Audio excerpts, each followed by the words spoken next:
अस्सलाम वालेकुम नाजरीन। इस एपिसोड के आगाज में हम देखते हैं कि जब कमांडर ओलुगान उस्मान साहब को बंदी बनाकर एक कबीले से दूसरे कबीले तो दूसरे कबीले से तीसरे कबीले ले जा रहा होता है, तो रास्ते में जाते हुए उस्मान साहब एक जगह पर कहते हैं रुको रुको। तो काफिला जब रुक जाता है और ओलुगान उस्मान साहब के पास आता है और पूछता है क्या हुआ उस्मान। उस्मान साहब कहते हैं मुझे वजू करना है, नमाज का वक्त है। ये सुनकर ओलुगान अपने आदमी को इशारा करता है और उसके आदमी उस्मान साहब को खोलना शुरू कर देते हैं और फिर ओलुगान भी अपने घोड़े से नीचे उतर आता है और उस्मान साहब को भी गाड़ी से नीचे उतार दिया जाता है। ओलुगान कहता है अगर तुम चाहो तो हम तुम्हें कालीन भी फराहम कर सकते हैं, फिक्र न करो। जब हम सगोत पहुंचेंगे तो तुम सब लोगों के सामने मेरे सामने झुकोगे, तुम अपनी तमाम दुआएं मेरे लिए करोगे। तुम्हारी जिंदगी और तुम्हारी मौत मेरे हाथ में है, मैं गालिब हूँ। तो उस्मान साहब कहते हैं ला गालिब इल्लल्लाह, अल्लाह के सिवा कोई गालिब नहीं। और फिर कहते हैं मैं अल्लाह के सिवा किसी के सामने घुटने नहीं टेकता। और फिर इसके बाद उस्मान साहब थोड़ा आगे बढ़ते हैं और नमाज अदा करना शुरू कर देते हैं और ओलुगान उस्मान साहब को इस हालत में नमाज पढ़ता हुआ देखता है तो उस पर हंसता है और उस्मान साहब अल्लाह के हजूर रुकू सजूद करते हैं और अपनी नमाज अदा करते हैं। नाज़रीन, फिर इसके बाद हम उस खुफिया मुकाम पर देखते हैं जहाँ पर बेगम खातून को रखा होता है और बेगम अपनी रस्सी को खोलने की भरपूर कोशिश कर रही होती है। इस दौरान इल्बाए वहाँ पर उसके पास आता है और कहता है मुझे लगा कि तुम पुरस्कून हो गई होगी, लेकिन ये नामुमकिन लगता है। और फिर उसके पास बैठ जाता है और कहता है मैं अब तुम्हारा मुंह खोलूंगा लेकिन तुम चीखोगी नहीं। तो बेगम हाँ में सर हिलाती है। इल्बाए कहता है कुछ है जिसके बारे में मैं बात करना चाहता हूँ। और जैसे ही उसके मुंह से कपड़ा हटाता है तो बेगम पूछती तुम क्या बात करना चाहते हो? हाँ, क्या तुम्हें लगता है कि तुमने जो किया इससे बच जाओगे? तो इल्बाए कहता देखो तुम ये कह सकती हो कि अल्लाह तुमसे राजी हो, मुझे लगा तुम बहुत रहमदिल हो। तो बेगम कहती क्या तुम्हें डर नहीं कि तुम्हारे अमाल बेनकाब हो जाएंगे? तो इल्बाए पूछता मैं किससे डरूं? उस्मान से। उस्मान अब खत्म हो गया है बेगम खातून, मंगोलों ने इसे कैद कर लिया है, कबीला बगैर सरदार के रह गया है और अब मेरा दौर शुरू होगा, संगूर तेगन के पोते इल्बाए का दौर। ये सुनकर बेगम पूछती उस्मान साहब ने तुम्हारे साथ क्या सलूक किया और तुम इनसे इतना हसद क्यों रखते हो? तो इल्बाए कहता है इसने किया, इसने मेरे दादा संगूर तेगन की मिरास का इस्तेमाल किया और इसने अपनी एक रियासत बनाई। अब मुझे अपनी मिरास वापस मिल जाएगी जो कि मेरा हक है। तो बेगम पूछती है लेकिन तुम मुझसे क्या चाहते हो? तो इल्बाए कहता है पहले ये जान लो मैं तुम्हें तकलीफ नहीं दूंगा, लेकिन जब तक मैं पोस्ट पर नहीं बैठूंगा जो कुछ तुम जानती हो इसे आश्कार करने से रोकने के लिए मैं अपनी ताकत में हर मुमकिन कोशिश करूंगा,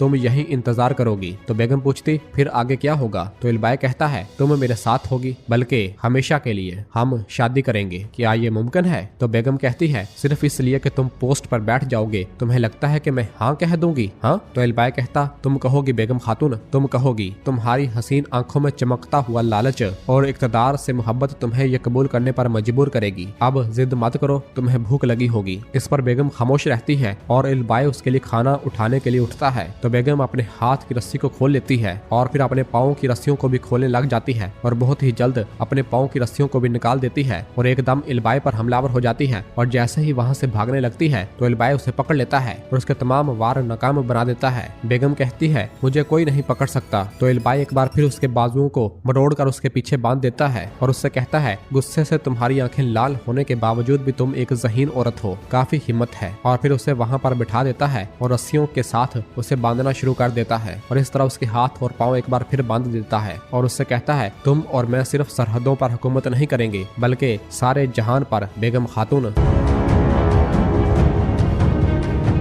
नाज़रीन, फिर इसके बाद हमें सगोत दिखाया जाता है जहां पर हल्की हल्की बारिश हो रही होती है और कमांडर ओलुगान उस्मान साहब को कैदी बनाकर सगोत लाया रहा होता है। और जैसे ही वो सगोत के दाखिली दरवाजे पर पहुंचते हैं और तमाम लोग जब उस्मान साहब को इस हालत में देखते हैं तो सब हैरान और परेशान हो जाते हैं और कहते हैं मेरे हजूर उस्मान साहब पुकारना शुरू कर देते हैं। तमाम सिपाही अपनी तलवारें निकाल कर उनकी जानब बढ़ते हैं और कहते हैं मेरे हजूर को छोड़ दो बदमाशों, लेकिन मंगोल सिपाही भी उन्हें रोक लेते हैं। उस्मान साहब को बुरी तरह से लोहे से झगड़ा होता है, गले में लोहे का एक कड़ा पहनाया हुआ होता है और उस्मान साहब की हालत बहुत अबतर की होती है। सब लोग मुजाहमत कर रहे होते हैं तो उस्मान साहब कहते हैं ए सगोत के लोगों, बिल्कुल फिक्र ना करो, बिल्कुल भी फिक्र ना करो, अल्लाह के हुक्म से ये गुजर जाएगा। और फिर ओलुगान अपने सिपाहियों से कहता है इसे खोलकर नीचे उतारो चलो। और फिर मंगोल सिपाही उस्मान साहब को खोलने लग जाते हैं जबकि सगोत के लोग और सिपाही ये मंजर देखकर बहुत परेशान और रो रहे होते हैं और कह रहे होते हैं छोड़ दो, हमारे हुजूर को छोड़ दो। और सब लोग भरपूर मुजाहमत कर रहे होते हैं और फिर इसके बाद उस्मान साहब को गाड़ी से नीचे उतार दिया जाता है। सब लोग उस्मान साहब की जान बढ़ रहे होते हैं और रो रहे होते हैं। उस्मान साहब की इस तरह हालत को देखकर किसी को भी अपनी आंखों पर यकीन नहीं आ रहा होता। इस दौरान एक सेब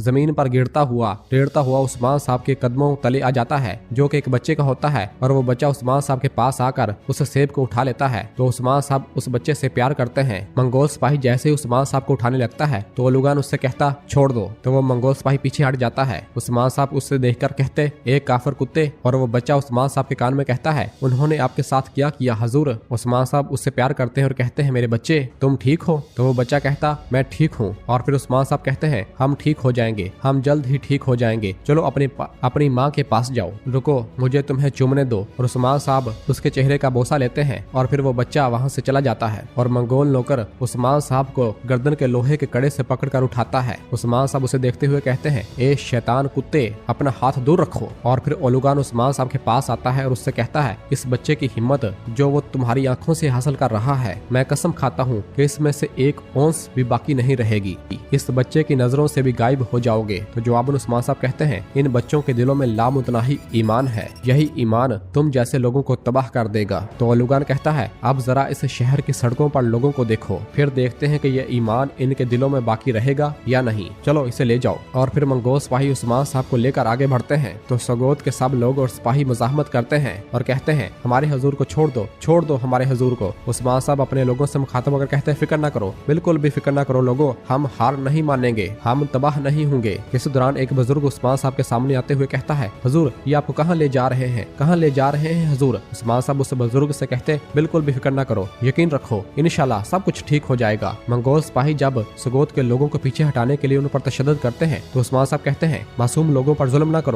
करो लोगों पर। तमाम लोग रो रहे होते हैं, खवातीन रो रही होती हैं और उस्मान साहब को आगे लाया जा रहा होता है। और फिर उस्मान साहब लोगों से मुखातब होकर कहते हैं ए सगोत के लोगों, ये रियासत कभी नहीं टूटेगी, अल्लाहु अकबर अल्लाहु अकबर। और इस तरह सब लोग भी अल्लाहु अकबर पुकारने लग जाते हैं। जबकि दूसरी जानब जंगल में हम देखते हैं कि उरहान की गर्दन में रस्सी मजीद खींचती ही चली जा रही होती है और उरहान के पांव आहिस्ता आहिस्ता जवाब दे रहे होते हैं। तो पीछे खड़ा अल्तुगा उरहान से कहता है अब तुम खत्म हो गए उरहान, अब तुम अपनी आखिरी सांसें लोगे। और उस पर फिर घोड़े बरसाना शुरू कर देता है। इस दौरान एक मंगोल नौकर उसके पास आता है और उसे आकर बताता है कमांडर ओलुगान ने उस्मान को गिरफ्तार कर लिया है अल्तुगा। ये सुनकर अल्तुगा बहुत खुश होता है, जबकि उरहान भी बहुत ज्यादा परेशान हो जाता है। और फिर अल्तुगा उरहान से कहता क्या तुमने सुना उरहान, तुम्हारा बाप हमारे कदमों में फंस गया है। जबकि तमाम मंगोल नौकर खून खून पुकारना शुरू कर देते हैं। और फिर अल्तुगा उरहान से कहता है लेकिन थोड़ी देर हो चुकी है, मजीद अब तुम में अजियत बर्दाश्त करने की ताकत नहीं है, अब हम तुम्हारी लाश तुम्हारे बाप के सामने फेंकेंगे। उरहान कहता यकीनन हम तुम्हें तुम्हारे अमाल की सजा देंगे। तो अल्तुगा कहता है कोई हमारा एहतसाब नहीं कर सकता उरहान,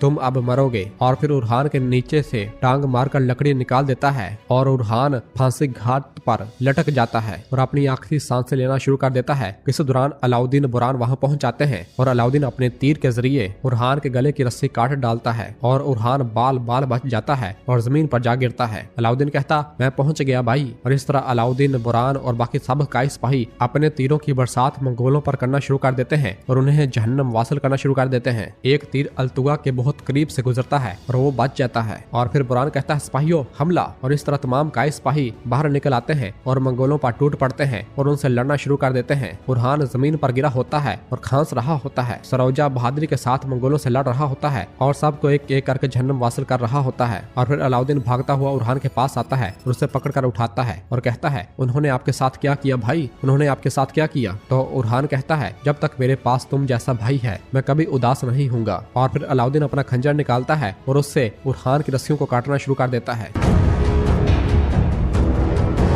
और नाजरीन इसी जगह पर एपिसोड खत्म करते हैं। मिलते हैं बहुत जल्द अगली एपिसोड के साथ। वीडियो को लाइक कर दें और जिन दोस्तों ने अभी तक चैनल सब्सक्राइब नहीं किया वो जल्दी से चैनल सब्सक्राइब कर दे और बेल आइकन यानी घंटी वाले निशान को भी प्रेस कर दे ताकि आने वाले एपिसोड्स आपको आसानी मिल सके। दुआओं में